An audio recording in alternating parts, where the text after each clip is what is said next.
Do you ever just try to immerse in Japanese content and then the feeling of not understanding just like kind of bothers you? Like you feel like if you don't understand 100% of the sentence, then are you really understanding? Like, are you really getting what's being said? Like the feeling of when you don't understand and you just kind of feel stupid and your brain just turns off completely. And actually those feelings just kind of make it harder to learn Japanese too. So it's impossible to skip this stage of learning Japanese, but I promise if you're able to tolerate ambiguity and just kind of know that you won't understand everything, then you'll definitely make it through. So then is the solution just to be better and understand more, or is there actually something that you're missing? Okay, enough yap. I kind of want to help you get past this stage so that you can see some real progress in your Japanese. And I'm actually just going to describe exactly what I did when I was in your position. So basically, when I was just starting Japanese, like only a few months in, I remember I wanted to quit just so bad because I literally felt like pain trying to understand Japanese when I literally couldn't. So like imagine not being able to tolerate, right? And not being able to understand your target language, that you literally feel like a level of anxiety because you don't know what's going on. You literally feel anxious. So I remember I was doing like the refold 1K deck, which is similar to a lot of that 2K deck that I know a lot of you guys are doing. And it just sucked because according to Anki, like I would check the stats and it said I knew a couple hundred words and I would throw myself into some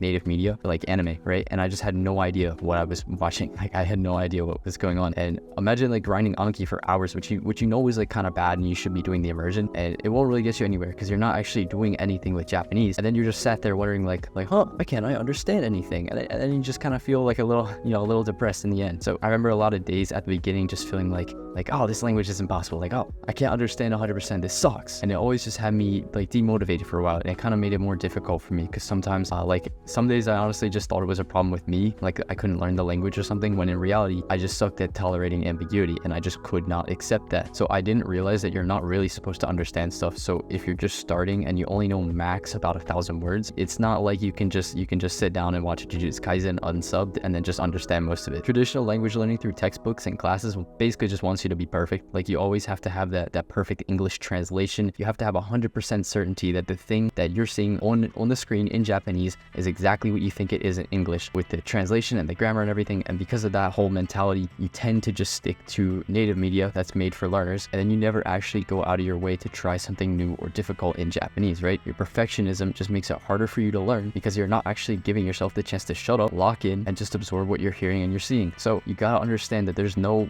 waiting to go on to native media. There's no waiting to try to watch something unsub. There's no waiting to just like find a YouTube channel that you like. So no matter how much you study the Genki book, no matter how many words you learn on the core 2K deck, right, you'll still never be ready. And of course, you still need that foundation first. But my point is that there's not going to be a perfect time to move on to the quote real language. Because like I said before, you can't avoid this stage of Japanese. You just can't avoid it. Also, waiting until you feel confident in Japanese doesn't make sense at all, right? Because you can feel confident and go in and understand nothing, which then leads people to crawl back to their comfort until they feel that confidence again, right? It's just a feeling. Like it doesn't actually mean anything. Just because you feel confident doesn't mean that, you know, how many words your level of understanding changes. It's just like that saying that you hear all the time. You don't learn how to swim by reading about it. You actually have to hop in the pool. But my whole point is that no matter how much grammar, no matter how much vocab, you're just not gonna feel ready. Why? Because if you actually look at how Japanese people talk, you know, they stutter, they use slang, they talk fast, they slur their words, they mumble, right? You can't actually prepare for that by reading a textbook or doing some Anki deck. You just have to throw yourself in there and then naturally get used to it and build that tolerance to that. So the way I learned to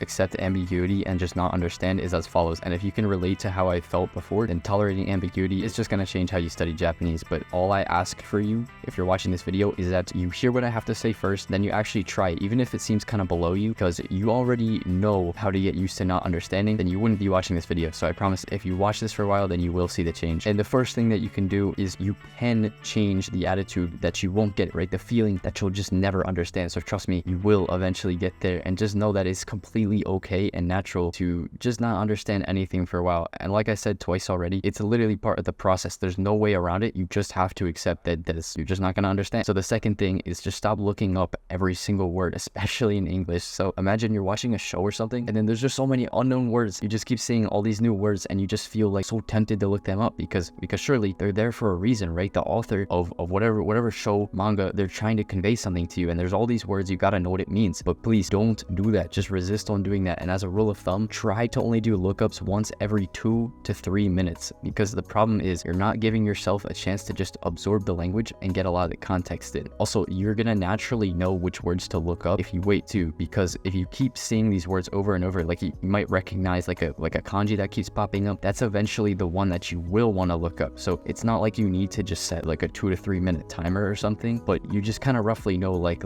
okay, it's been a while since I looked it up. I think it would be good to look this word up. I keep saying it a lot, and really there's just no point in pausing your show and breaking the flow of immersion to look up a random word that you're probably just not going to see again in that episode or video. All of this just comes with practicing not understanding, which sounds kind of weird, but you just need time to get used to it. There is no trick, there's no hack, there's no top 10 ways to study Japanese, there's no top 5 apps to tolerate ambiguity, right? It's just the best and only cure for this is to just do it more. You just gotta brute force yourself to build endurance. You know, try timing yourself and seeing how far you can go. And especially in my other videos, I talk about when you can't understand, try the whole refold noticing game, which is basically where you're just listening for individual sounds and words that you do know, and then once you recognize them and they come up, that's when it kind of clicks for you. So the most important thing is that you actually just, you know, enjoy the thing that you're doing and just stay disciplined through the whole process. So if you understand a bunch of words or a whole sentence, that's crazy progress, and honestly you should just feel good about that alone. So literally, I'm begging you, the next time you go to sit down and immerse, which should be today, you know, if you're serious about Japanese, and you know what, right after this video, next time you go immerse, I want you to do exactly what I talked about in this video, and just remember that you're not supposed to understand everything immediately. Just enjoy the show, enjoy the immersion, enjoy whatever piece of content you picked out, and just pay attention to the context, because Japanese relies way more on context than other languages like English. So with all that said, just challenge yourself to lock in and just try to tolerate that ambiguity. If you like my content and you found this helpful, then please consider checking out my Patreon and supporting. We've got a private community and a ton of great resources and one-to-one calls. So if this video gave you some value, then go check out the top link in the description for more. So, それじゃあまたね。